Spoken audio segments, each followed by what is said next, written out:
इसमें transfer function देख रहे हो ना, पहला 4 divide by S square plus 2s plus K.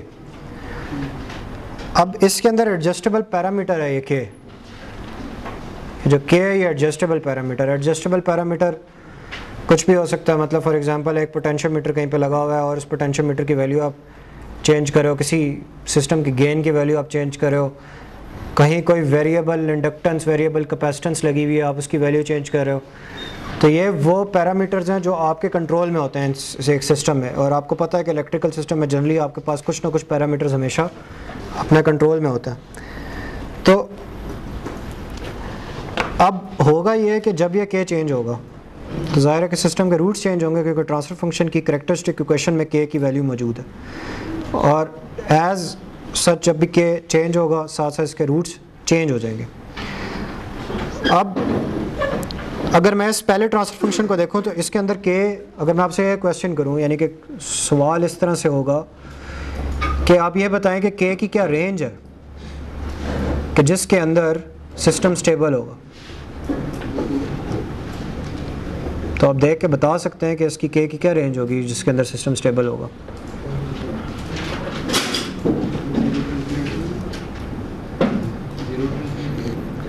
जी हाँ, 0 से ऊपर, यानी कि के शुड बी ग्रेटर देन 0 और पॉजिटिव वैल्यू होनी चाहिए, क्योंकि आपको ये पता है कि सेकंड ऑर्डर इक्वेशन है। सेकंड ऑर्डर इक्वेशन में अगर सारे के सारे साइन पॉजिटिव हैं तो सिस्टम स्टेबल है। तो it is as simple as that कि हम ये कहें कि के शुड बी ग्रेटर देन 0, तो सिस्टम स्टेबल रहेगा। एज लॉन्ग एज, यानी कि के अगर 0 हो गया तो सिस्टम मार्जिनली स्टेबल हो जाएगा। मार्जिनली स्टेबल कैसे हो जाएगा? एस एक 0 पे, यानी कि एक ओरिजिन पे एस आ जाएगा, तो वो जब भी एक एस ओरिजिन के ऊपर आ जाए तो एक केस बन जाएगा 1/s का, यानी कि हमेशा आउटपुट एक कांस्टेंट के ऊपर जाके सेटल हो जाएगी। इसके बाद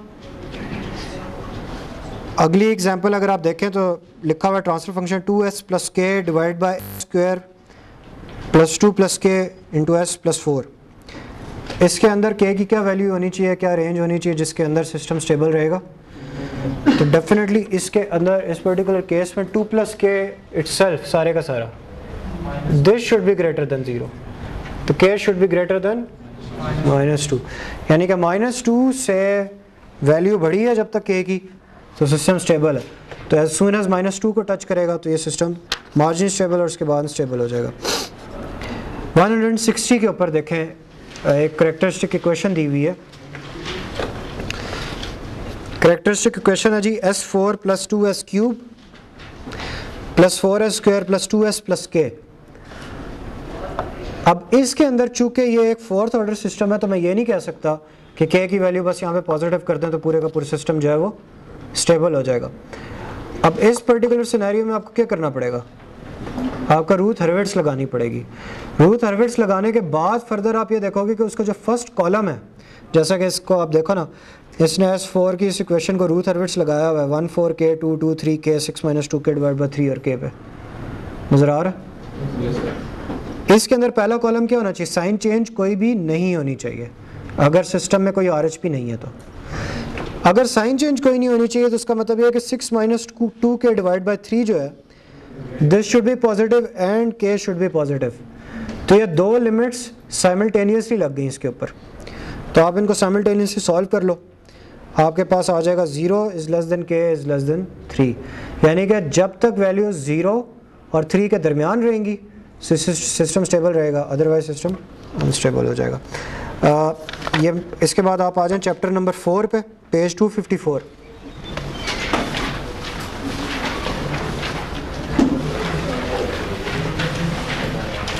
इसमें जो कुछ स्पेसिफिक है ना, जो रूट हर्विट्ज़ प्लस ने इमेजरी के जो है ना वो भी निकाले हैं। अगर बताते हैं कि इसमें 2 इमेजरी रूट्स आ रहे हैं तो उसे निकाल के वो बड़े आराम से यूँ निकलते हैं। तो उसने तब निकाले होंगे जब आपके s स्क्वायर के भी कोफिशिएंट्स बन जाते हैं बीच में। मतलब एक दफ़ा s क्यूब की रो 0 होती है, फिर अगली बार s1 की रो 0 होती है। तो अब क्या है, वो जो s स्क्वायर जो है ना वो भी डिवाइज़र है और S4 भी डिवाइज़र है। तो थ्योरम ये कहता है कि अगर इस तरह का केस आ जाए तो इसका मतलब ये होता है कि S4 जो होता है ना वो S² को आपस में मल्टीप्लाई करके बना होता है, यानी कि S² वाली जो टर्म है ना even polynomial, that is the repeated term, तो उसका होल स्क्वायर होकर वो 4 वाली टर्म बन रही होती है। वो सिचुएशन तब पैदा होती है। तो वो जो उसने बताया, मतलब ये कि हमारा काम ये नहीं होता, रूथ हर्विट्ज में मेरा ये काम नहीं है कि मैं एग्जैक्टली बताऊं कि पोल लोकेटेड किधर है। मैं सिर्फ ये बताता हूँ कि या तो सिस्टम स्टेबल है या अनस्टेबल है, इसके कितने इमेजिनरी एक्सिस पोल्स हैं, कितने रियल राइट है और कितने लेफ्ट है।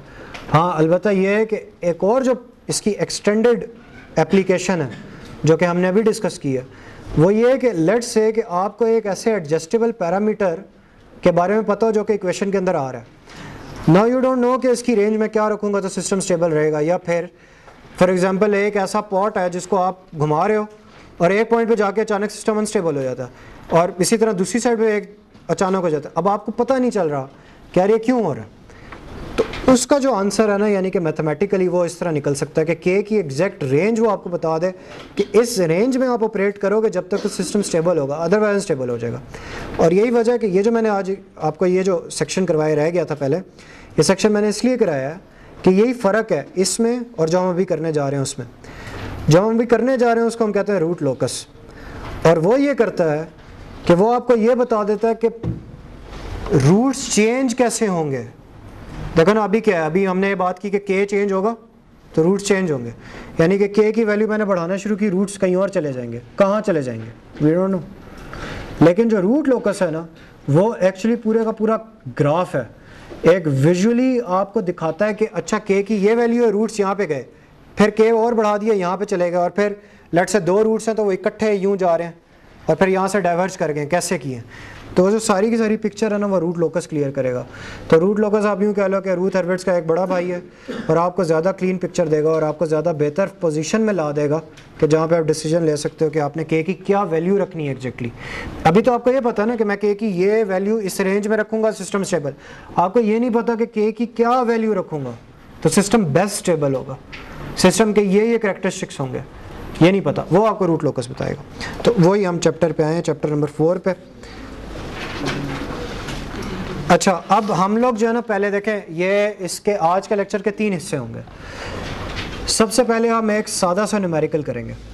उस न्यूमेरिकल में हम ये करेंगे कि लेट्स से कि एक आपको इमेजिनरी ट्रांसफर फंक्शन दिया हुआ है, मतलब एक फ्रैक्शन दी हुई है, अगर मैंने आपको इमेजिनरी नंबर दिया हुआ है, आपको कॉम्प्लेक्स नंबर दिया हुआ है, और मैं आपको ये कहता हूँ कॉम्प्लेक्स नंबर में क्या होता है 3s square plus 2s plus 3 दिया हुआ है न्यूमरेटर में, और नीचे दिया हुआ 7s square plus 3s plus 7 जो भी। अब न्यूमरेटर और डिनोमिनेटर दोनों s डोमेन के अंदर है, राइट। तो इनके जो रूट्स हैं और जो ज़ीरोज़ हैं वो भी इमेजिनरी भी हो सकते हैं, रियल भी हो सकते हैं, कुछ भी हो सकते हैं। तो जो भी आते हैं इसके रूट्स, आपको अगर मैं ये कह दूँ कि यार इसकी इस s0 पे वैल्यूएट कर दो, किसी s0 पे वैल्यूएट कर दो, और वो s0 की मैं वैल्यू दे दूँ आपको, s0 की वैल्यू दे दूँ लाइक 3 + 2j दे दूँ, तो आप कैसे वैल्यूएट करोगे इसको? एक ट्रांसफर फंक्शन को 3 + 2j पे कैसे वैल्यूएट करोगे? एक t ऑफ s को s की वैल्यू को रिप्लेस कर दोगे, जो मैं वैल्यू आपको दे रहा हूँ 3 + 2j, तो आप 3s स्क्वायर जहाँ पे तो 3 + 2j होल स्क्वायर हो जाएगा वहाँ पे, फिर 3s स्क्वायर प्लस 2s था अगर, तो 2 मल्टीप्लाई बाय 3 + 2j हो जाएगा। तो this s will get replaced. समझ आ रही है ना बात? हम उस तरह की पहले एक एग्जांपल करेंगे, मैं आपको एक ओवरव्यू दे रहा हूँ आज के लेक्चर का। पहले हम वो एग्जांपल करके हमें ये पता चल जाएगा अच्छा इवैल्यूएट कैसे करते हैं, तो हमारी जो पिछली सारी इंजीनियरिंग में हमने सीख के आए हैं वो चीज़ एक तरफ रिफ़्रेश हो जाएगी। उसके बाद हम लोग ये देखेंगे कि ये जो हमने किया है आखिर किया क्यों है, और उसके बाद एक ख़ास 2 रिज़ल्ट्स निकालेंगे हम, जो सेकंड और third portion of this lecture है वो 2 मुख्तलिफ मैथमेटिकल रिजल्ट्स के ऊपर होगा और उनके ऊपर कॉन्सेप्चुअल डिस्कशन होगी। तो कॉन्सेप्चुअल डिस्कशन बहुत इंपॉर्टेंट होगी क्योंकि हमारे पेपर के अंदर फाइनल में 25% of paper at least will be comprised of conceptual questions. तो कॉन्सेप्चुअल क्वेश्चंस जो होंगे क्लास में डिस्कस होंगे, आपको बताता भी जाऊँगा साथ साथ, should be very clear about them. सबसे पहले हम लोग ये देखते हैं कि ग्राफिकल एवेल्यूएशन कैसे की जाती है ट्रांसफर फंक्शन की। इसी तरह एट s0, लेट से एक ट्रांसफर फंक्शन दिया हुआ है f of s,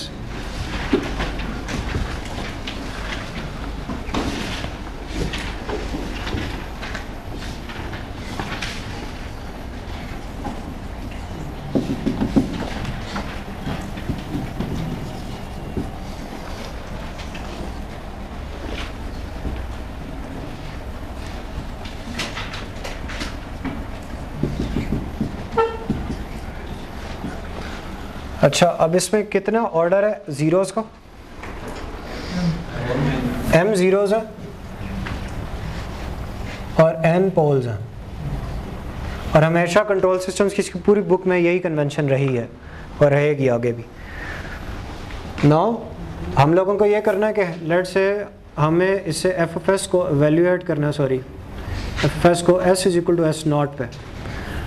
जब हम इसको ये एवेल्यूएट करना तो जाहिर है कि ये पूरी की पूरी इक्वेशन के जो s होंगे एक्चुअली रिप्लेस हो जाएंगे s नॉट से। तो s नॉट कोई ना कोई एक नंबर होगा, लाइक 3 + 2j है अगर, तो उस 3 + 2j को हम सारे ऐसे रिप्लेस कर देंगे। तो वंस हम ऐसा करते हैं तो आपको आगे ये पता है कि ये जो आंसर है निकालना इस तरह आसान हो जाता है, लाइक इस तरह से।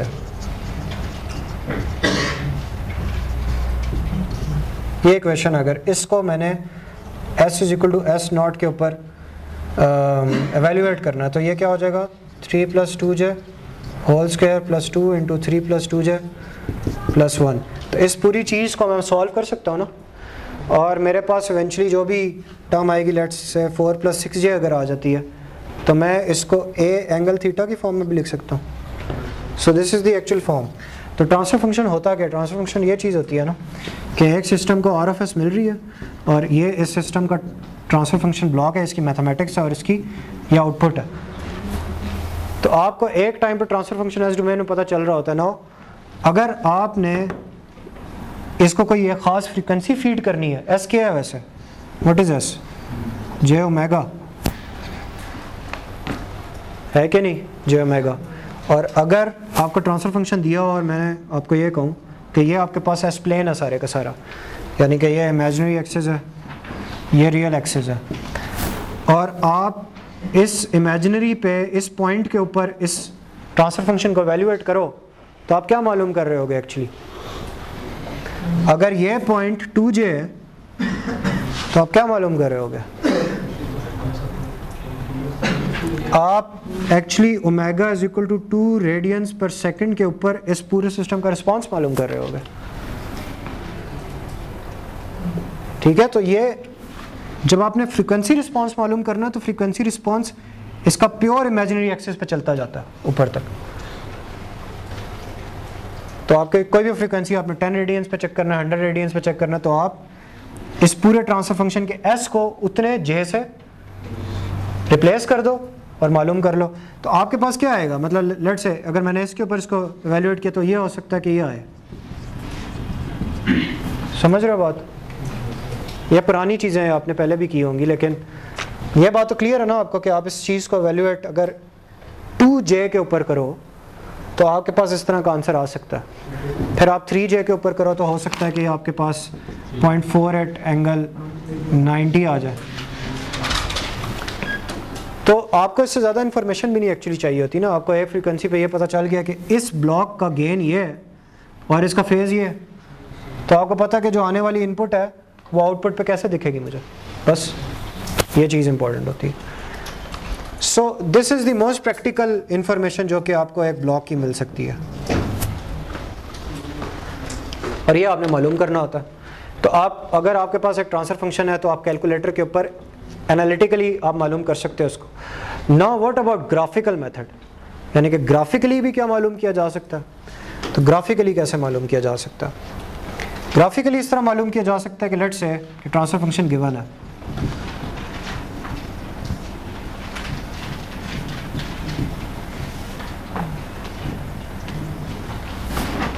तो आप क्या करोगे, इस ट्रांसफर फंक्शन को पहले आप प्लॉट कर लोगे।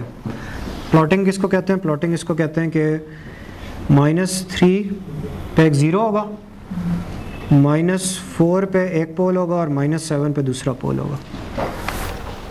तो आपने इस तरह से ये तीनों प्लॉट कर दिया। अब अगर मैं आपको ये कहूँ कि इसको एवेल्यूएट करना, इसको एवेल्यूएट लेट से इस पॉइंट पे करना, एक तो ये फ्रीक्वेंसी एवेल्यूएशन है ना। अब मैं फ्रीक्वेंसी एवेल्यूएशन की बात नहीं कर रहा, प्लेन में कहीं पे भी आर्बिट्रेरली कोई भी पॉइंट, यानी वो ये पॉइंट हो सकता है, यहाँ पे हो सकता है, यहाँ पे भी हो सकता है, यहाँ पे भी हो सकता है। Only I am saying is के लेट्स से कि हमने इस ट्रांसफर फंक्शन को इस पॉइंट पे एवेल्यूएट करना है। दो तरीके, या तो इस पॉइंट का मुझे पता है, इस पॉइंट का लेट्स से मुझे ये पता है कि ये 3j पे है और ये तकरीबन 5 पे यहाँ पे होगा, तो ये -5 + 3j होगा ना पॉइंट। तो मैंने सिंपल इसमें पुट कर दूं तो मुझे आंसर मिल जाएगा कैलकुलेटर के थ्रू। इसमें तो कोई बड़ी बात नहीं है। पोलर फॉर्म के अंदर जब मैं शिफ्ट इज इक्वल टू का साइन दबाऊंगा तो मुझे पोलर फॉर्मेट में आ जाएगा। यह तो एक तरीका है, लेकिन ग्राफिकल क्या तरीका है? ग्राफिकल तरीका ये होता है कि मैं ये करूँगा कि इस ज़ीरो से इस S0 की तरफ एक वेक्टर ड्रॉ करूँगा। मुझे इसकी लेंथ पता होनी चाहिए L1 और मुझे इसका एंगल पता होना चाहिए with respect to positive x axis θ1, with respect to positive x axis, यानी कि हमेशा इधर से एंगल जाएगा यूं। बात समझ रहे हो? नेगेटिव x एक्सिस से यूं जाता, ये वाला एंगल मुझे पता होना चाहिए। इसके बाद ये इसकी लेंथ पता होगी L2 और इसका एंगल पता होगा θ2, और इसी तरह ये तीसरा L3 और θ3। यानी कि अगर मैं मैग्नीट्यूड को लिखूं तो मैं मैग्नीट्यूड को फिर ऐसे भी लिख सकता हूं, k का मैग्नीट्यूड। अच्छा, k की जो भी वैल्यू होगी ना साइड पे आप लिख दोगे। लेट्स से k की वैल्यू 6 है, यहाँ पे 6 लिख दो, वो अलग है, उसको आप छोड़ दो। बाकी चीज़ आपने पोल्स और जीरोस के साथ करनी होती है। उसके बाद s minus z1, s minus z2, s minus zm whole divide by s minus p1, s minus p2 और s माइनस pn। तो ये सारे मॉड्स हैं। एक्चुअली ये सारी लेंथ्स हैं, यानी कि k मल्टीप्लाई बाय इस सारी लेंथ्स की आपस में मल्टीप्लिकेशन, यानी जीरोस की। ठीक है, ये जो लेंथ है ना इसकी, यानी L1 थी इंटू L2 इंटू L3, इस सारों की आपस में मल्टीप्लिकेशन जीरोस के ऊपर, length of zeros whole divide by length of poles. इस तरह से आप इसका मैग्नीट्यूड निकालते ग्राफिकली। और इसकी हम अभी एक एग्जांपल कर लेंगे, उसमें आपको क्लियर हो जाएगी बात सारी। लेकिन लेट्स से कि अगर मैं इसको लिखूं तो क्या लिखूंगा, k into L1 divide by L2 into L3, ये मैग्नीट्यूड होगा इसका। ये बात क्लियर है यहाँ तक? अगर कोई चीज़ क्लियर नहीं है तो आप बताएं जी। कौन k कांस्टेंट होगा? k कांस्टेंट होगा। L1 L2 डॉट L3, ये डिनोमिनेटर ये है ना L2 L3, पोल्स की लेंथ्स हैं। मैंने कहा कि कोई भी पॉइंट हो सकता है। ये पॉइंट यहाँ पे भी हो सकता है, यहाँ पे भी हो सकता है, यहाँ पे भी। देखो S0 कोई भी पॉइंट है जो मैं ले लूँगा और उस पर मैं एवेल्युएट करूँगा ट्रांसफर फंक्शन को। मकसद ये नहीं है, देखो इस तरह ना सोचो कि S0 मुझे ढूंढना पड़ेगा। अगर तो आप, क्योंकि क्वेश्चन इस तरह का बनता है शायद कि जब पेपर में आएगा तो कैसा आएगा, तो पेपर में आएगा तो S0 दिया होगा कि इस S0 के ऊपर एवेल्युएट कर दो। लेकिन असल में जो बात मैं आपको समझाना चाहता हूँ वो ये है कि आप ट्रांसफ़र फंक्शंस को, ये जो सारी ड्रिल हो रही है ना, ये इसलिए हो रही है कि आपको एक तरफ दफ़ा रिवाइव करा दिया जाए कि ट्रांसफ़र फंक्शन एवेल्युएशन होती कैसे। ठीक है, तो आपको कोई भी S0 दे दिया जाए, उस पर आप ट्रांसफ़र फंक्शन को एवेल्युएट कर सकोगे और बहुत सारी रीडिंग्स आ जाएंगी। मतलब 0.68 एंगल 60 आ जाएगा, 1.3 एंगल -73 आ जाएगा, इस तरह बहुत सारी रीडिंग्स आ जाएंगी। होता ही है कि जो हम कर रहे हैं इसलिए करें कि इसमें एक ख़ास रीडिंग ऐसी है जिसको मैं पकड़ूंगा, और वो है 1 एंगल -180 की। जिन जिन पॉइंट्स पे ये रीडिंग आएगी ना, वो मेरे लिए इम्पोर्टेंट है। वो कैसे है वो आगे हम डिस्कशन में करेंगे। ठीक है, तो मकसद ये है कि हमें ये पता होना चाहिए कि ये मैथ्स कैसे इम्प्लीमेंट होती है। अब ये मैथ्स एक्चुअली आपको करनी नहीं होगी। अगर आपने रूट लॉकस निकाला ना किसी प्रॉब्लम का, तो ये सारी मैथ्स आपको नहीं करनी पड़ेगी एक एक पॉइंट पे। यानी कि आप ये कर रहे हो कि यार इन्फिनिट मैनी पॉइंट्स आपने लिए हो, वो तो 3 घंटे में भी आप 20-30 पॉइंट ही निकाल सकोगे। तो हो ये रहा होता है कि ये जो एल्गोरिदम होता है ना, इस तरह एल्गोरिदम इम्प्लीमेंट हुआ हो मैटलैब में। तो जब आप उसे रूट लोकस की कमांड देते हैं ना, root locus of transfer function, तो वो एक्चुअली जो रूट लोकस आपको निकाल के बता रहा होता है, उसके पीछे जो एल्गोरिदम होता है वही होता है। ठीक है, तो हम उस तरफ अपनी डिस्कशन को लेके जा रहे थे। ये क्लियर है भाई अभी तक? ये सिंपल एक मैथ्स का क्वेश्चन हो गया कि यहाँ तक हमें। अब क्या ये काफ़ी है? एफ ऑफ एस नॉट पे हो गया इवेल्युएट, फेज रह गया। Angle of F of S naught will be equal to summation all angle of summation of zeros, यानी कि ये क्या है, ये आप यूँ कर लो, समेशन ऑफ ज़ीरोज़, इसको ख़त्म कर दो। इसका मतलब ये होगा कि जितने ज़ीरोज़ के एंगल हैं वो सारे सम करो आप पहले, minus summation angle of poles, इसके बाद आप लिखेंगे प्लस 180 डिग्री। ये जो प्लस 180 डिग्री है सिर्फ तब आएगा, इसके साथ कंडीशनिंग करें, इफ के इज नेगेटिव, इफ के इज नेगेटिव, ठीक है, तब ये प्लस 180 आएगा, अदरवाइज ये नहीं होगा।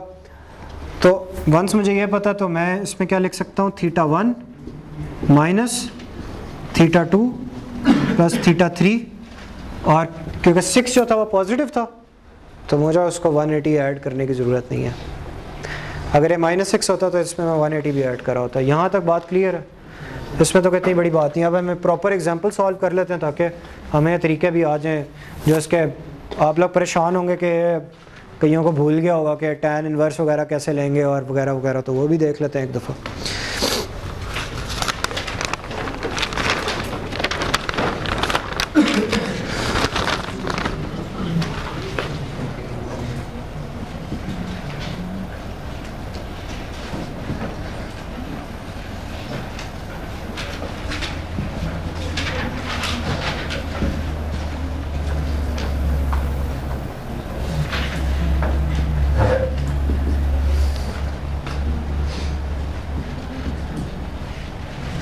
तो ये एक आपका ट्रांसफर फंक्शन दिया हुआ है, और जो आपका क्वेश्चन था जैसे कि एस नॉट क्या होगा, तो एस नॉट बता दिया जाएगा हमेशा अगर होगा कुछ तो S naught is equal to -1 plus 3j, इस पर आपने एवेल्यूएट करना। तरीकाकार ये है कि सबसे पहले मैं इसको ड्रॉ करूँगा, +3 के ऊपर एक 0 पड़ा हुआ, -3 के ऊपर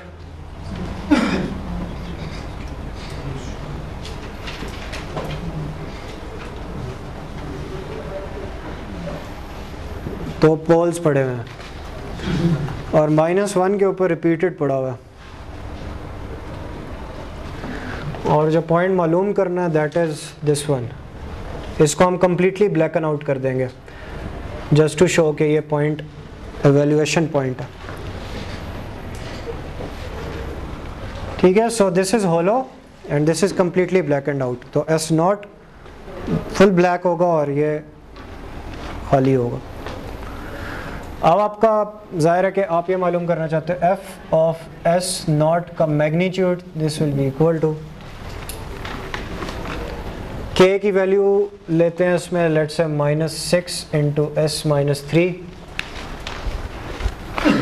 तो यहाँ पे क्या आएगा, 6 मल्टीप्लाई हो जाएगा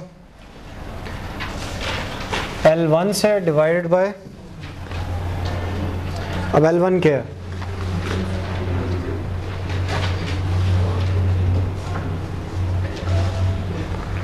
ये L1 है, so this length is L1। now ये कितनी लेंथ है, इसको हम साइड पे बना लेते हैं।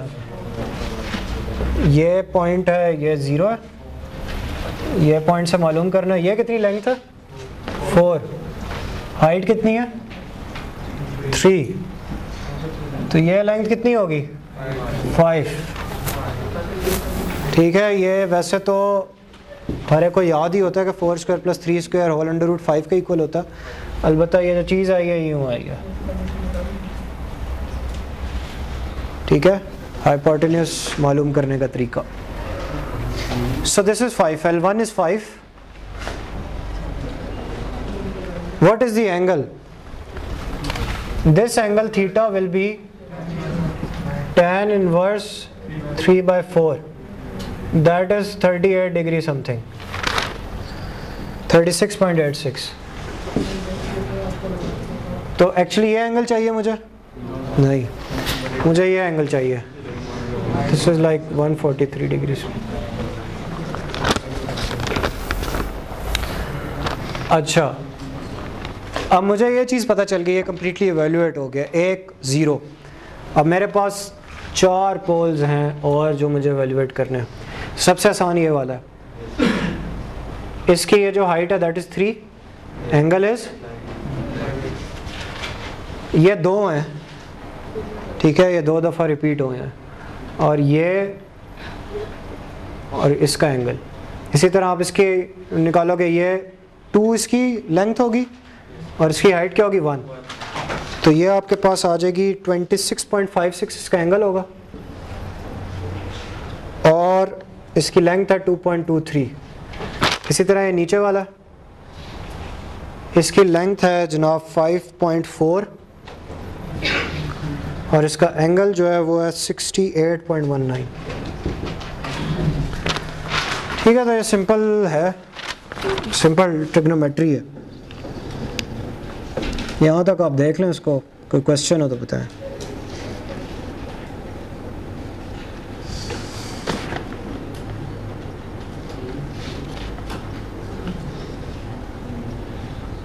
तो ये जो 2 पोल्स ड्रॉ हैं सर, वहाँ से एक ही जाएगा वेक्टर, आप लोग उसको मतलब वेक्टर तो एक ही शो हो रहा है, लेकिन यू नो कि इसके पीछे भी एक और है, एग्जैक्टली 2 दफ़ा करेंगे हम। Okay, so what happens now is के L1 was 5 divide by 3 into 3 into 5.4 into 2.23, so this becomes like 0.28,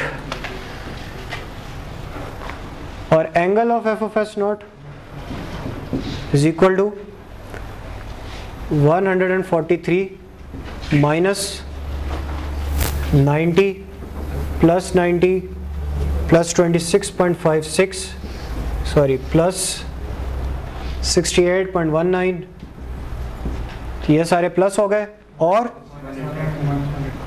minus 180 degree या प्लस 180 डिग्री,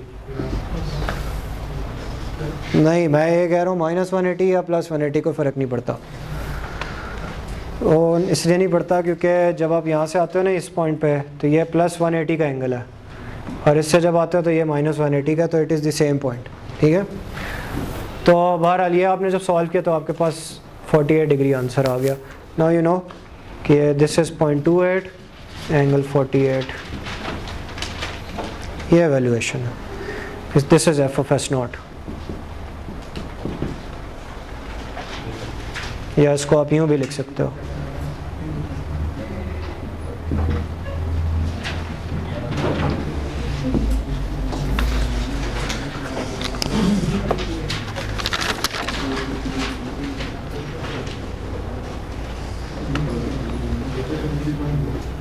ये आंसर में क्या पता चलता है?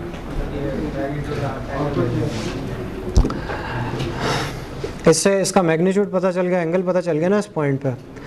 मैं वही कह रहा हूँ ना कि अब होगा ये कि ये तो एक तरीका कार है ना, मैंने देख लिया कि भाई इवैल्यूएट कैसे करना है, मतलब यूँ कह लो बेशक कि भाई सॉल्व करने का तरीका मैंने समझ लिया। अब मुझे ये पता है कि पीछे ग्राफिकल इम्प्लीमेंटेशन कैसे मैटलैब वगैरह में हो रही है।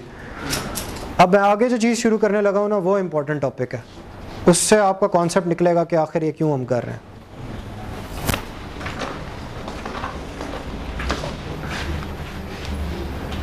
ओके जी, हमारा पहला पार्ट था लेक्चर का, और हम दूसरा स्टार्ट करेंगे।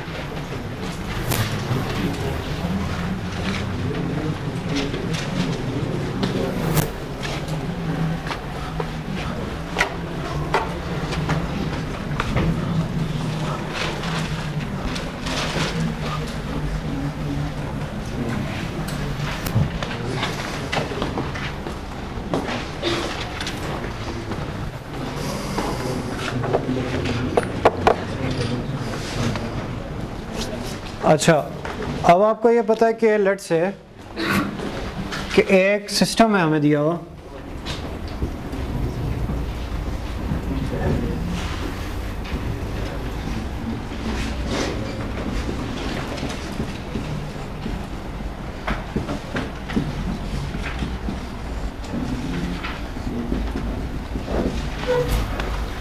ये क्लोज लूप सिस्टम है, इसका ट्रांसफर फंक्शन क्या होता है?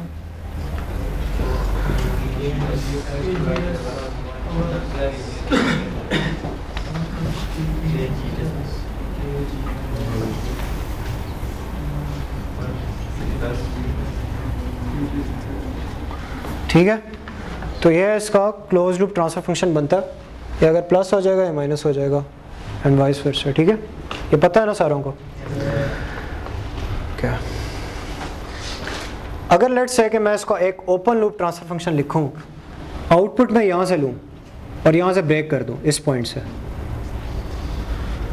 तो इसका open loop transfer function T1 of S will be equal to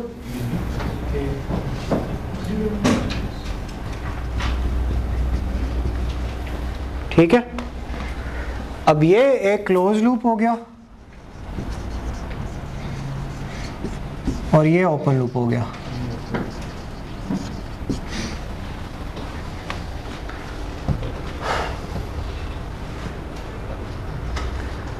अब क्या ये आसानी हो कि अगर लेट्स से कि आपको एक ब्लॉक डायग्राम दी हुई है और उसके अंदर मैं कहूँ कि आप इसका रूट लोकस निकालें, लेकिन जिसके ऊपर आपने एनालिसिस करना हो रादर देन कि वो इसका क्लोज लूप सिस्टम हो, वो इसका ओपन लूप सिस्टम हो,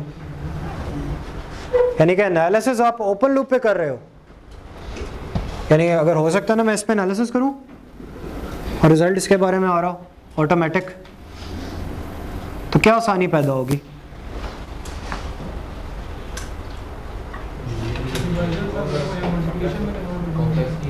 कॉम्प्लेक्स नहीं होगा, आराम से इसके ऊपर सारे के सारे एनालिसिस हो जाएंगे। ऐसा गिवन पोजीशन से मैं निकाल लूँगा कि इसके रूट्स वगैरह क्या हैं। ठीक है, तो अब हमारी जो पार्ट 2 की डिस्कशन है ना वो इस तरफ जाएगी कि हमने कोई ऐसा लिंक ढूंढना है इन दोनों के दरमियान कि जिसकी वजह से एनालिसिस मैं इस पे करूँगा ओपन लूप पे, ये एनालिसिस इस पे होगा, रिजल्ट इसका आएगा। ठीक है, अच्छा अब मैंने ये देख लिया, अभी तक जो मैंने डिस्कशन किया अब आपको सब क्लियर होता जाएगा कि अभी तक जो डिस्कशन किया वो आखिर क्यों इंपॉर्टेंट थी। अभी तक जो डिस्कशन करके आप आ रहे हो उसमें आपने ये देखा कि मैं इस ट्रांसफर फंक्शन को किसी भी एस नॉट के ऊपर और इसको भी किसी भी एस नॉट के ऊपर एवेल्युएट कर सकता हूँ। तो इसके जो रूट्स हैं, वो क्या हैं? वो 1 + kgh है ना, यानी कि अगर मैं लिखूं कि कैरेक्टरिस्टिक इक्वेशन इसकी, तो दैट विल बी 1 + kgh।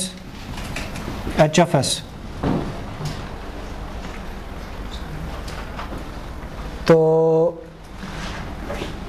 ये इसकी कैरेक्टरिस्टिक इक्वेशन है, या मैं इसको इस तरह भी तो लिख सकता हूँ 1 + T1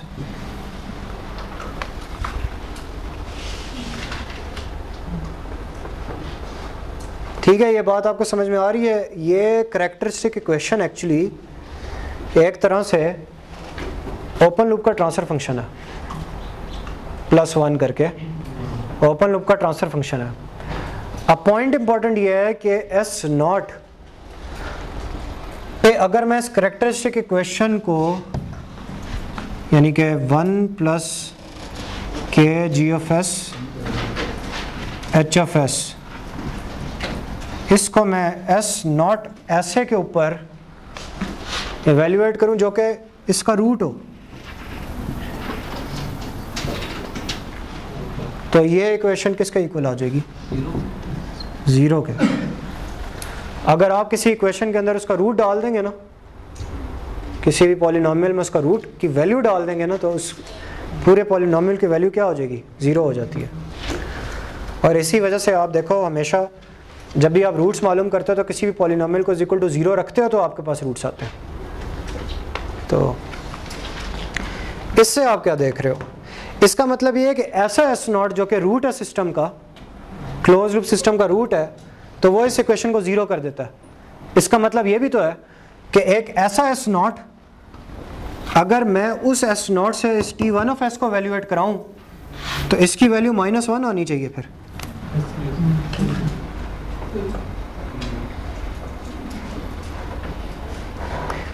अगर मैं ऐसे एस नॉट से जो कि रूट है सिस्टम का, उस एस नॉट के ऊपर ओपन लूप ट्रांसफर फंक्शन को वैल्यूएट कराऊं तो उसकी वैल्यू क्या होनी चाहिए? -1। क्योंकि देखो ना, के जी ऐसे रूट के लिए K G of S H of S should be equal to -1। यहाँ ये बात बहुत क्रिटिकल है और बहुत क्लियर होनी चाहिए, यहाँ पे कोई कंफ्यूज तो नहीं है अभी। सो अगर आपको ये पता चल गया तो उसका मतलब ये है कि रादर देन कि मैं इस ट्रांसफर फंक्शन को हमेशा एस नॉट, यानी अगर मैंने रूट मालूम करना है, मेरा टास्क है कि मैं रूट मालूम करना चाहता हूँ, तो मैं फिर रादर देन इस कॉम्प्लेक्स फॉर्म को कराऊँ, इसको करा लेता हूँ और -1 को चेक करता जाऊँगा। तो -1 को चेक करने का मतलब यही है ना कि जब भी रूट होगा तो T1 ऑफ एस नॉट, यानी कि एस नॉट वो के जो कि रूट है, तो इसका मैग्नीट्यूड हमेशा 1 आएगा और इसका एंगल जो है T1 ऑफ एस नॉट का हमेशा 180 डिग्री आएगा। तो एक्चुअली हुआ ये कि अगर मुझे ये सिस्टम दिया हुआ था, ये बात बहुत गौर से सुन लें क्योंकि बहुत सारे लोग गलती करेंगे पेपर में, मैं उनको ब्लॉक डायग्राम दूंगा और मैं उन्हें कहूँगा कि ये बताओ इसका रूट लोकस बना दो। अब आप लोग करोगे ये कि आप लोग इसका पूरा ये वाला पहले ये निकालोगे, इसके ऊपर जो आप रूट लोकस निकालने की कोशिश करोगे, जो कि गलत है, जो कि गलत है। आप इसका ओपन लूप करोगे, यहीं से आप ब्रेक कर दोगे, इसका KGH लिख दोगे बस, और आप रूट लोकस एक्चुअली इन दो चीज़ों पे निकाल रहे होते हो। इस K का मैं अभी आपको समझाता हूँ कि रूट लोकस होती क्या चीज़ है, ठीक है, बात क्लियर है। तो वंस ये चीज़ 1 एंगल 180 आ जाती है, यानी कि KGH की value is equal to 1 angle 180 आ जाती है, तो दैट मीन्स कि वो एस नॉट जो है वो रूट है।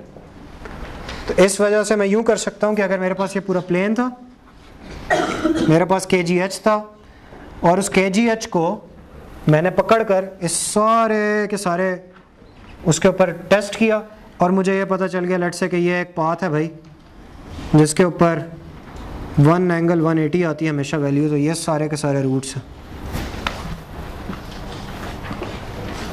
ठीक है, ये सारे के सारे रूट्स होंगे। या let's say to be more practical, अगर एक KGH मैं आपको दे दूं और उसके लिए आपके पास यूं 3 पॉइंट्स आ जाएं तो आपको ये पता चल जाएगा, सॉरी इसमें 4 आएंगे क्योंकि कॉन्जुगेट बनना ज़रूरी है, तो आपको पता चल जाएगा ये 4 पोल्स हैं सिस्टम के उस पर्टिकुलर K के लिए। अभी किसी को समझ नहीं आई तो बताओ कहाँ से नहीं आई? आ गई समझ सारों को? क्या नहीं समझ आई? आपने क्लोज लूप किया हुआ है उसका हम ओपन लूप करेंगे और वो जो निकालेंगे उधर से अगर 1 एंगल 180 आ जाए तो उसका क्या मतलब है? इसका मतलब ये होगा कि वो जो एस नॉट है ना, जिसके ऊपर आपने वैल्यूएट किया ओपन लूप को, वो एस नॉट रूट है किसका? T ऑफ एस का, क्लोज लूप सिस्टम का रूट है। यही मैं बता रहा हूँ, इसके अलावा कोई बात इसमें नहीं है, इतनी बात ही है, ठीक है। अब हम इसका पार्ट 3 स्टार्ट करेंगे ना, फिर इवेंचुअली आपको पूरी पिक्चर क्लियर हो जाएगी जी।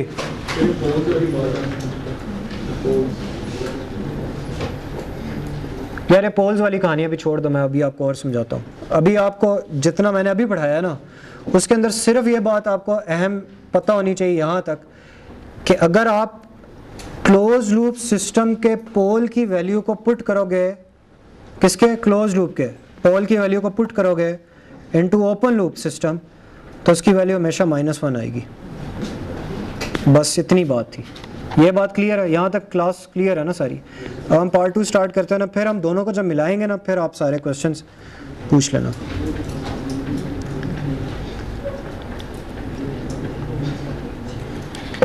ओके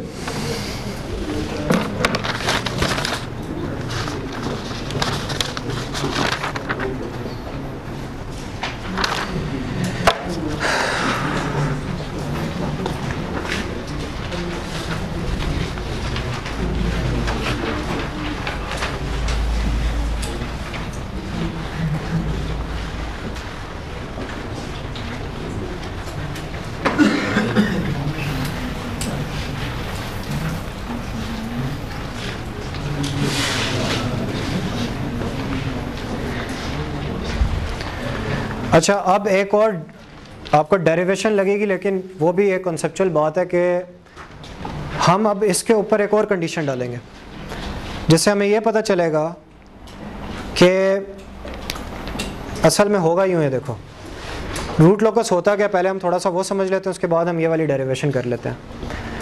रूट लोकस बला ये होती है कि आपको एक पूरा सिस्टम दिया हुआ है ना, आपने उसको ब्रेक ओपन कर देना है, आपने उसका ओपन लूप ट्रांसफर फंक्शन निकालना है, दैट इज T1 जैसे अभी आपने निकाला।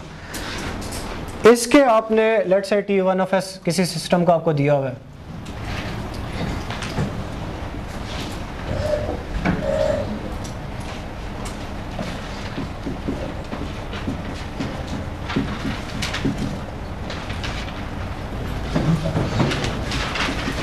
तो आपने ये करना है कि सबसे पहले ना इस सिस्टम को आपने प्लॉट करना है। प्लॉट आप करेंगे तो आपके पास एक 0 है -1 पे, और आपके पास 2 पोल्स हैं यहाँ पे कहीं। अब होता ही है कि ये 2 पोल्स हैं ओपन लूप सिस्टम के, ये 0 ओपन लूप सिस्टम का। लेकिन जब आप रूट लोकस ड्रॉ कर रहे होते हो ना, तो होता यूँ है कि जब k = 0 की एक वैल्यू होगी और 0 से लेके इन्फिनिटी तक आप सारे के सारे रूट्स मैप कर दोगे अपने सामने। अब वो इस तरह का बनेगा कुछ, अगर ये हो ना एक्चुअल एग्जांपल, तो इस तरह की चीज़ बने, यूँ यहाँ से स्टार्ट होगा। अब यहाँ पे ना ये जो 2 पोल्स हैं ना, ये दोनों पोल्स k = 0 के लिए, ये आपको बात समझनी बहुत ज़रूरी है, ठीक है। पहले आप ये बात समझ लो, उसके बाद मैं आपको अगली डेरिवेशन कराता हूँ, फिर आपको क्लियर होगी बात। ये दोनों जो पोल्स हैं k = 0 के लिए, ये पोल्स सेम है क्लोज लूप पोल के, ये बात सबसे अहम है। और अभी हम वो उसको डेरिवेशन में देख लेंगे। यानी कि रूट लोकस स्टार्ट होता है from the poles of what, किसके उससे होता है भाई, के पोल से स्टार्ट होगा रूट लोकस। k = 0 पे ओपन लूप के जो पोल्स हैं उनकी वैल्यू और क्लोज लूप के जो पोल्स हैं उनकी वैल्यू क्या होगी, सेम होगी, ठीक है। और जब मैं k को वेरी करना शुरू करूंगा ना, k को बढ़ाना शुरू करूंगा, तो ये जो लाइन है ना जिसने इसको छोड़ा है, ये किसका पोल है, ये क्लोज लूप का पोल है। ये बात याद रखनी है, ये क्लोज लूप का पोल है जो इस जगह को छोड़ गया। यानी लेट्स से कि k = 2 पे एक पोल यहाँ पे पड़ा होगा और k = 2 पे एक पोल यहाँ पे पड़ा होगा। अब ये पोल किसके हैं दोनों, ये पोल है क्लोज लूप के, बात समझ रहे हो, ये पोल है क्लोज लूप के। यानी हो ऐसे रहा है, k = 2 पे पोल यहाँ पे, देखो ना फॉर एग्जांपल क्लोज लूप का पूरा सिस्टम आपके पास था, आपने इस के लिए वैल्यू के लिए चेक किया, ठीक है, इटसेल्फ के लिए, तो आपके पास ये आ गया। इसके बाद आपने k की वैल्यू बढ़ाना, k = 2 कर दो, इस सिस्टम में 2 कर दो, 2 × g(h)(f)(s) कर दो। आप जब 2 के लिए सॉल्व करोगे ना, तो आपके पास ये 2 पोल्स आ जाएंगे। इससे 3 के लिए करोगे तो यहाँ पे आ जाएंगे 2 पोल्स, यहाँ पे आ जाएंगे, और इवेंचुअली लेट्स से k = 10 के लिए ये यहाँ पे रिपीटेड का केस बन जाएगा, दोनों इकट्ठे रियल में चले जाएंगे। और उसके बाद क्या होगा, एक पोल इस साइड पे चला जाएगा और एक पोल जो है ना नेगेटिव इन्फिनिटी की तरफ चला जाएगा। अब ये कैसे होता है, इससे हमारी कोई बहस नहीं है, लेकिन मैंने आपको ये बताया कि रूट लोकस स्टार्ट कहाँ से होती है, आपने सिर्फ ये बात समझनी। देखो अभी पता क्या है, अभी आप लोग ये नई चीज़ शुरू हुई है ना, लाइक 2 लेक्चर्स जो होते हैं ना वो इसी तरह जाता है, कई बातें नहीं समझ आती हैं और कई आ जाती हैं, लेकिन मेरी कोशिश है कि सारी बातें समझ में आए। लेकिन ये रूट लोकस हमारा अल्हम्दुलिल्लाह आज तक सबसे क्लियर टॉपिक होता है, आपको एक एक चीज़ समझ में आएगी। लेकिन अभी हम बिल्ड कर रहे हैं ना सारी चीज़, इसमें कंफ्यूजिंग पार्ट्स हो सकते हैं, लेकिन जितना मिनिमम क्राइटेरिया ना किसी टॉपिक को समझने का, वो आपको बिल्कुल क्लियर होना चाहिए। इस बात में मैं आपको ये नहीं समझा रहा, आप लोग असल में कंफ्यूज इस तरह होते हो कि आप ये सोचने शुरू होते हो मैं ये बनाऊँगा कैसे, बनाना तो सिखाया ही नहीं किसी ने ना। आपको मैं सिर्फ ये समझा रहा हूँ कि ये जो स्टार्टिंग पॉइंट था, ये पोल किसका था, बस ये बात मैंने बताई है आपको। स्टार्टिंग पॉइंट पे k = 0 से स्टार्ट होता रूट लोकस। आपको प्रैक्टिकल मतलब समझ में आना चाहिए रूट लोकस बनाया क्यों है। भाई कोई एक बंदा बता सकता है कि रूट लोकस में हम कर क्या रहे हैं, यानी कि k इज इक्वल टू 0 से इन्फिनिटी में अचीव क्या करना चाह रहे हैं? a की वैल्यू को वेरी करके हम रिस्पॉन्ड करें। k की वैल्यू को वेरी कर रहे हैं तो क्या हो रहा है बताओ? मैं k की वैल्यू को वेरी कर रहा हूँ ना, मेरे पास पोल्स वेरी होने थे। ये हमने स्टार्ट की थी डिस्कशन, उस वक्त सबको क्लियर थी। अब एक टाइम पे काफ़ी बातें आ गई हैं ना सामने, तो अब मैं रिवाइव कर देता हूँ सारी चीज़ें। देखो हमने जब स्टार्ट की थी डिस्कशन, मैंने कहा था k की वैल्यू चेंज करूँगा क्या होगा, रूट्स की वैल्यू चेंज होगी, होनी चाहिए ना। मैंने अब आपको ये कहा k की वैल्यू जब 0 होगी ना, तो क्लोज लूप का पोल एग्जैक्टली सिट करेगा उसी के ऊपर जो ओपन लूप का पोल है। ये बात अभी मैं प्रूव कर देता हूँ, ये बात अभी मैं प्रूव कर देता हूँ, उसको छोड़ दो। ये बात प्रूव हो गई क्योंकि अभी मैंने करनी है। इसके बाद मैंने कहा k की वैल्यू बढ़ाना शुरू करो, पोल्स चेंज होता नजर आएंगे आपको। कैसे आएंगे, ये रूट लोकस अगले क्लास से स्टार्ट हो जाएगा। 6 रूल्स हैं, 6 के 6 रूल जब हमारे कवर हो जाएंगे हमें रूट लोकस बनानी आ जाएगी। उसके बाद 8 7 8 मुख्तलिफ एग्जाम्पल्स हैं, मुश्किल भी हैं आसान भी है, सारी करेंगे। मतलब हमने इसके बाद क्लास में करनी ही मुख्तलिफ एग्जाम्पल्स होती हैं जस्ट टू इस्टेब्लिश के मुख्तलिफ सिनेरियोज क्या हैं और उसके अंदर कैसे रूट लोकस बनता है। तो at the end of the day तो बिल्कुल क्लियर होगा सारों को, लेकिन ये बनेगा कैसे इसके उसमें ना जाओ। मैंने आपको ये बताया कि मकसद क्या है, k 0 से इन्फिनिटी तक एक पिक्चर अपने सामने लेना। अगर लेट से किसी तरह बन गया और मुझे ये पिक्चर मिल गई, तो यार मैं इस चीज़ को देख के ये इस्टेब्लिश नहीं कर सकता कि k की किस वैल्यू के लिए मेरे पोल यहाँ है और मुझे ये सिस्टम सूट करता है। मुझे लेट से इधर पोल चाहिए थे, तो मुझे एग्जैक्टली पता है ना कि किस k के लिए पोल्स यहाँ पे आते हैं, मैं वो k रखूँगा, मेरा सिस्टम वैसा बन जाएगा। मैं कोई पर्टिकुलर k रखूँगा, मेरे पोल्स वहाँ चले जाएंगे। मुझे ये पिक्चर बना के दे रहा है, किसके लिए? ये बात कराने के लिए मैंने यहाँ पे पिक्चर बनाई, k 0 से इन्फिनिटी की वेरिएबिलिटी के लिए, यानी कि k 0 से इन्फिनिटी तक जा रहा है। इस पूरी रेंज में क्या क्या वैल्यूज़ हो सकती हैं। तो ये इस तरह की लाइन बनती है, यहाँ पे ये रूट्स यहाँ पे मीट करते हैं, यहाँ पे डबल रूट्स हो जाते हैं। इस पर्टिकुलर सिनेरियो बहुत सारे सिनेरियोज होते हैं, मतलब पोल्स चेंज होंगे ना, जैसे लेट से 3 पोल्स हैं, 1 0 है, कुछ और हो जाएगा। 4 पोल्स हैं, 1 0 है, कुछ और हो जाएगा। वो सारे रूल्स में हम देखेंगे। बट इवेंचुअली क्या होता है, k इज इक्वल टू 0 पे तो वही वैल्यू थी जो पोल्स की थी, लेकिन k इन्फिनिटी पे वो वैल्यू होगी जो कि 0 की है। यानी कि जब k इन्फिनिट हो जाएगा ना आपका, उस पे जो क्लोज लूप के पोल्स हैं वो सेम वैल्यू पे होंगे जो ओपन लूप के जीरोज हैं। तो होता ही है, यानी कि रूट लोकस स्टार्ट कहाँ से करता है, पोल से स्टार्ट करता है, जीरोस पे एंड होता है। पोल्स पे स्टार्ट करता है, जीरोस पे एंड होता है। एंड हमेशा k इन्फिनिटी पे होता है, स्टार्ट हमेशा 0 से होता है। अब ये चीज़ होती क्यों है वो हम देख रहे थे, यानी कि मैं इस चीज़ को प्रूव करने की कोशिश करूंगा मैथमेटिकली कि वाकई ऐसा होता है। तो आपको चूंकि ये प्रॉब्लम समझ में आ गई हुई है, तो जब मैं ये मैथमेटिकल प्रूव करूंगा तो आपको कुछ ज़्यादा बेहतर समझ में आएगी कि ऐसा क्यों होता है वाकई में। तो ये जो एक आपका पोल है ना, अब इसमें देखो ये कि फ़िलहाल मैं इसको ऐसे करता हूँ कि यूँ कर देता हूँ, क्योंकि अभी आपको एक बात इसमें समझ नहीं आएगी। 1 0 यहाँ पे पड़ा हुआ है, 1 0 यहाँ पे पड़ा हुआ है, यहाँ से रूट्स शुरू हुए, पोल से स्टार्ट हुए, यहाँ पे एंटर हुए, एक पोल यहाँ पे चला गया और एक पोल यहाँ पे चला गया। जब k इन्फिनिटी हुआ ना, तो एक पोल क्लोज लूप का, अगर मैं इसको किसी और कलर से बनाऊँ ताकि आपको ये पता चल जाए, ये क्लोज लूप का पोल है, 0 के ऊपर बैठा हुआ, और ये क्लोज लूप का पोल है, इसके ऊपर बैठा हुआ। तो यानी होगा ये कि 0 से स्टार्ट होगा क्लोज लूप का पोल, वो चलेगा किसी एक पाथ पे और इवेंचुअली ओपन लूप के जीरोस पे जाके एंड हो जाएगा। इस चीज़ को हम अभी प्रूव कर लेते हैं, दोनों चीज़ों को कैसा होता है कि नहीं। ओके जी, g of s is equal to K G N G of s divided by D G of s। तो एन जी ऑफ s जो है वो न्यूमरेटर है किसका, g ऑफ s का, और डी जी ऑफ s जो डिनोमिनेटर है g ऑफ s का। इसी तरह h ऑफ s होगा K H N H of S divide by D H of S. तो के जी और के एच जो है ना, ये वो कांस्टेंट्स हैं जो कि वेरिएबल नहीं है। हम ये सारी की सारी एक्सरसाइज किसके लिए कर रहे हैं, एक वेरिएबल पैरामीटर के लिए कर रहे हैं। अगर किसी सिस्टम में वेरिएबल पैरामीटर के है ही नहीं, ये के पैरामीटर है वेरिएबल, के जी और के एच नहीं है। के जी और के एच हिस्सा है जी और एच का, जो कि हम वेरी नहीं कर सकते।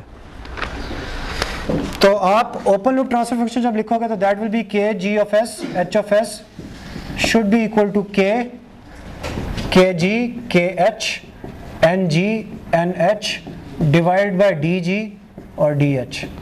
ये क्लियर है बात? और इसी चीज़ को मैं इस तरह से लिख सकता हूँ K N of S divide by D of S.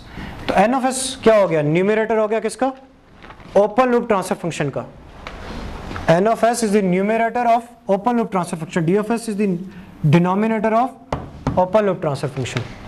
ठीक है, एक रिजल्ट ये है, this is the first result. ना सेकंड रिजल्ट डेफिनेटली यूं होगा कि इसके पूरे को सॉल्व करना पड़ेगा। के G of S 1 plus K G of S H of S, इस चीज़ को आप सॉल्व करोगे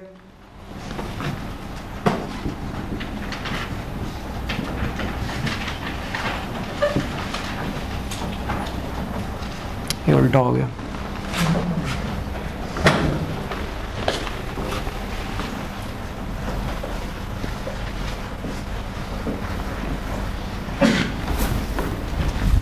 ये ओपन लूप,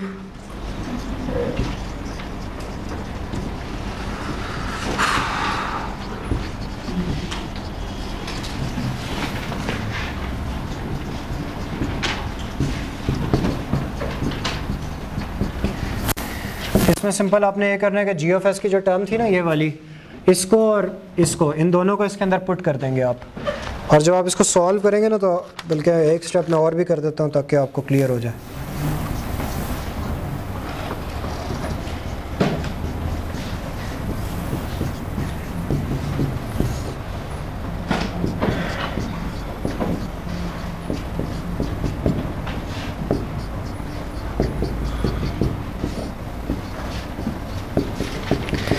अब ये देखो कि ये जो डी जी और डी एच है किधर जाएगा?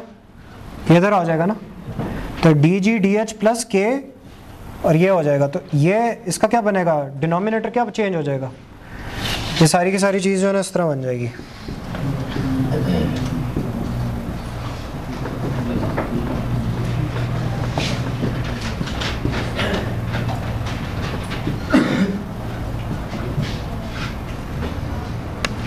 ये इसका डिनोमिनेटर बन गया। अब वो जो सारी बहस है ना कि ये जो रूट्स बनेंगे ये कैसे बनेंगे, आपके सामने है। ये आपका क्लोज लूप सिस्टम है, ये आपका ओपन लूप सिस्टम है, राइट? आप ये देख सकते हो कि जो रूट्स हैं क्लोज लूप सिस्टम के, वो किस चीज़ पे डिपेंड कर रहे हैं? इसके कैरेक्टरिस्टिक पॉलिनोमियल पे करेंगे ना इस क्लोज लूप ट्रांसफर फंक्शन के। तो इसका क्लोज लूप ट्रांसफर फंक्शन का पॉलिनोमियल क्या कहता है आपको? कि ये डी ऑफ एस प्लस के एन ऑफ एस है। तो अब आप मुझे ये बताओ कि जो सारी चीज़ मैं आपको बता रहा था शुरू में, क्या ये इस चीज़ से प्रूव नहीं हो जाती? और किसी बंदे को समझ में आ गई अगर, तो वो ज़रा बाकी क्लास को भी समझा दे कैसे। हाँ भाई आप बताओ। के इज इक्वल टू 0 के लिए अगर मैं लिखूँ ना उस करेक्टरिस्टिक इक्वेशन को, तो वो करेक्टरिस्टिक इक्वेशन जो है बनती है is equal to D of S. D of S was what?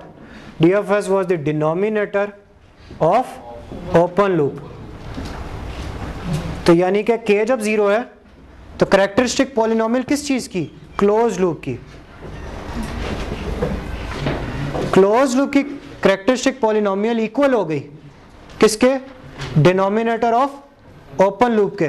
तो जब डिनोमिनेटर ऑफ ओपन लूप के इक्वल हो गई है तो जाहिर सी बात है कि शुरू में तो वही वैल्यू होगी ना, ये वाली, ये और ये।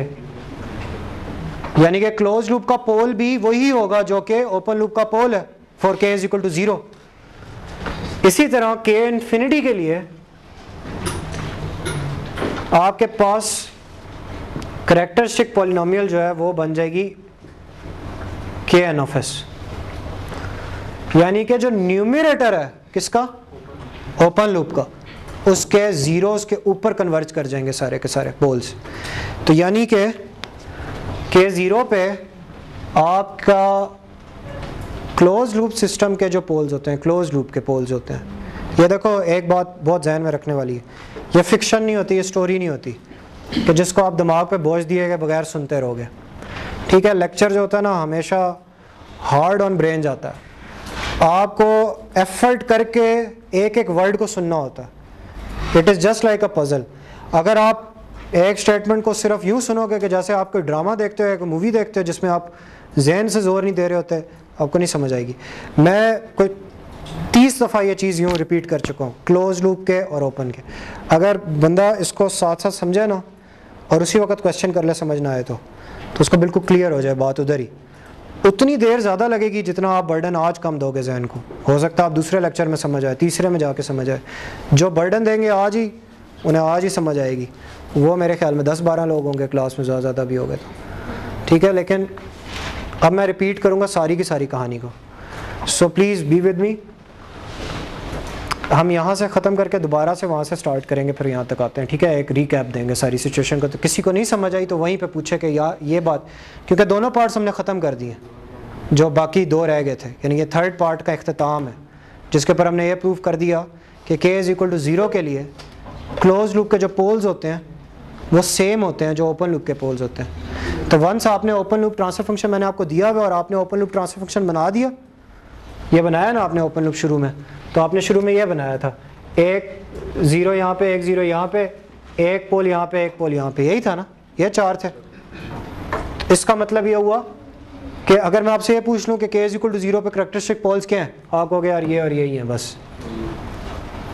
और मैं आपसे कहूँ कि जब इन्फिनिटी पे पहुँच जाएगा गेन तो क्या होगा, आप कहोगे एक यहाँ पे होगा, एक यहाँ पे होगा। बीच में कैसे होगा मुझे नहीं पता, किसी ने बताया नहीं है। तो अगली क्लास से हम लोग वो स्टार्ट करेंगे।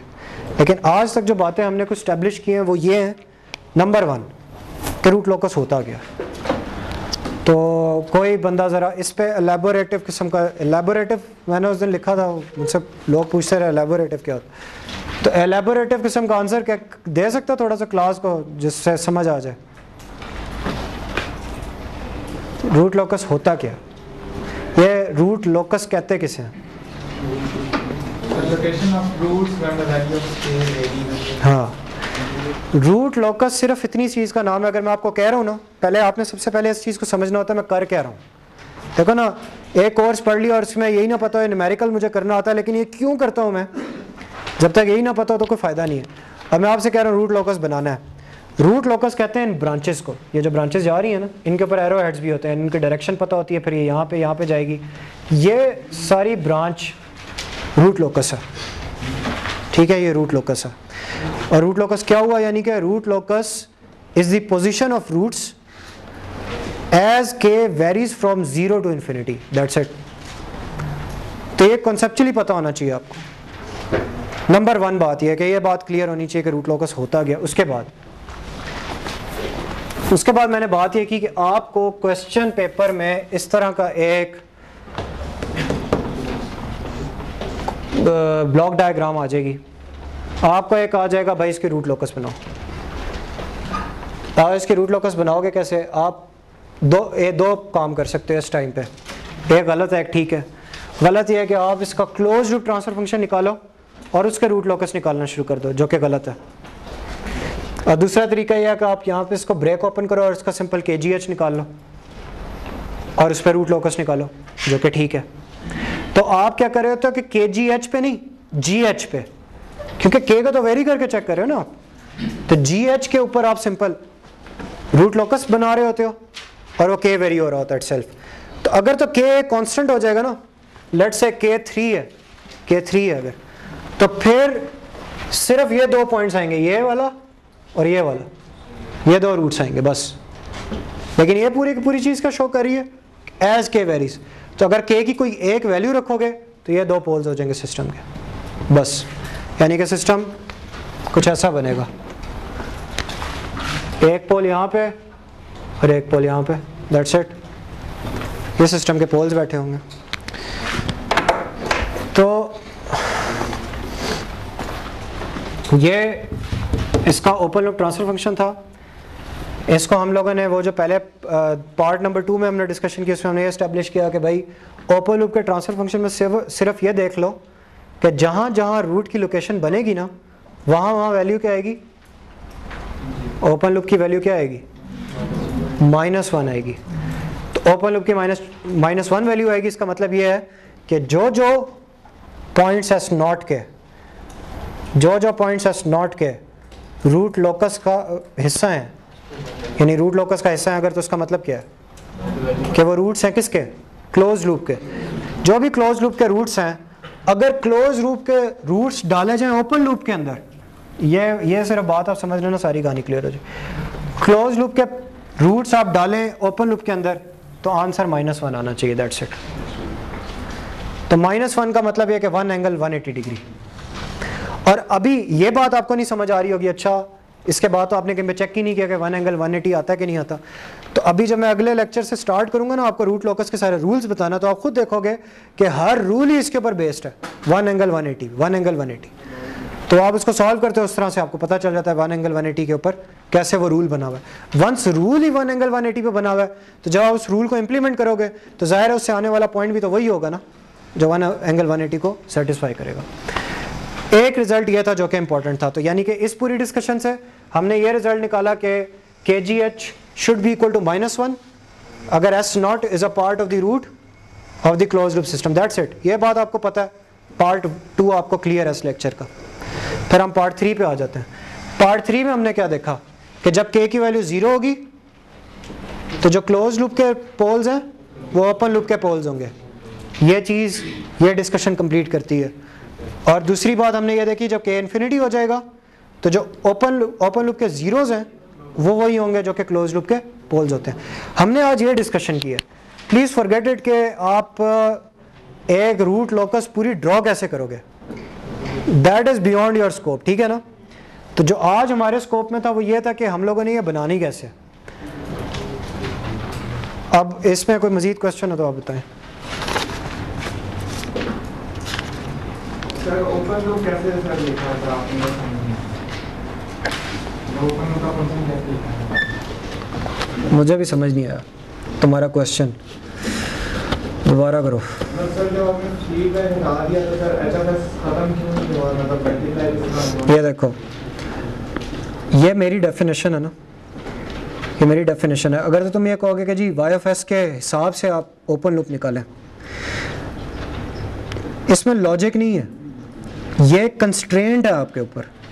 यानी आपको रिस्ट्रिक्ट कर दिया गया कि जब आप ओपन लूप की बात करोगे ना तो जहाँ से लूप ब्रेक करते हो वहाँ पे YFS को रख के देखोगे। अगर आप ऐसा नहीं करोगे तो आपके पास क्या आएगा, KG आएगा ना।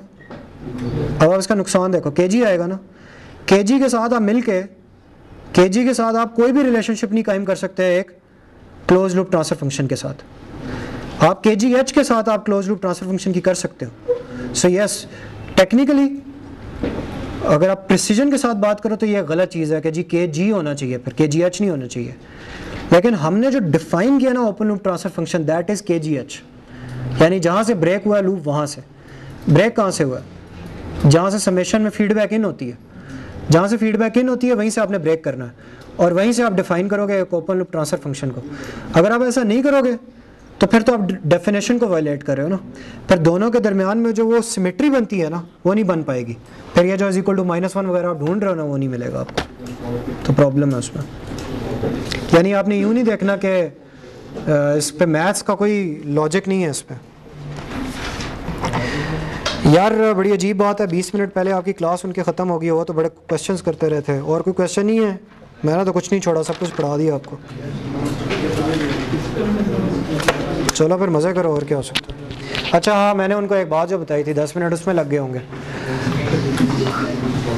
हाँ, वो बात ये है कि देखो आपका कोई वो प्रोजेक्ट तो नहीं हो रहा इस सेमेस्टर में, ठीक है। मैंने कैंसिल इसलिए कर दिया था क्योंकि मैं वक्त नहीं दे सकता इस सेमेस्टर में, और मेरी डोमेस्टिक इंगेजमेंट्स भी इतनी ज़्यादा हैं कि जब भी मैं प्रोजेक्ट्स करवाता हूँ तो वो बियॉन्ड उनको हमेशा डोमेस्टिक इंगेजमेंट्स को सेक्रीफाइस करके मैं कराता हूँ, क्योंकि यहाँ पे मैं बैठा रहता हूँ बहुत टाइम, और ये तो इस पर्टिकुलर सेमेस्टर में वो इस तरह पॉसिबल नहीं है।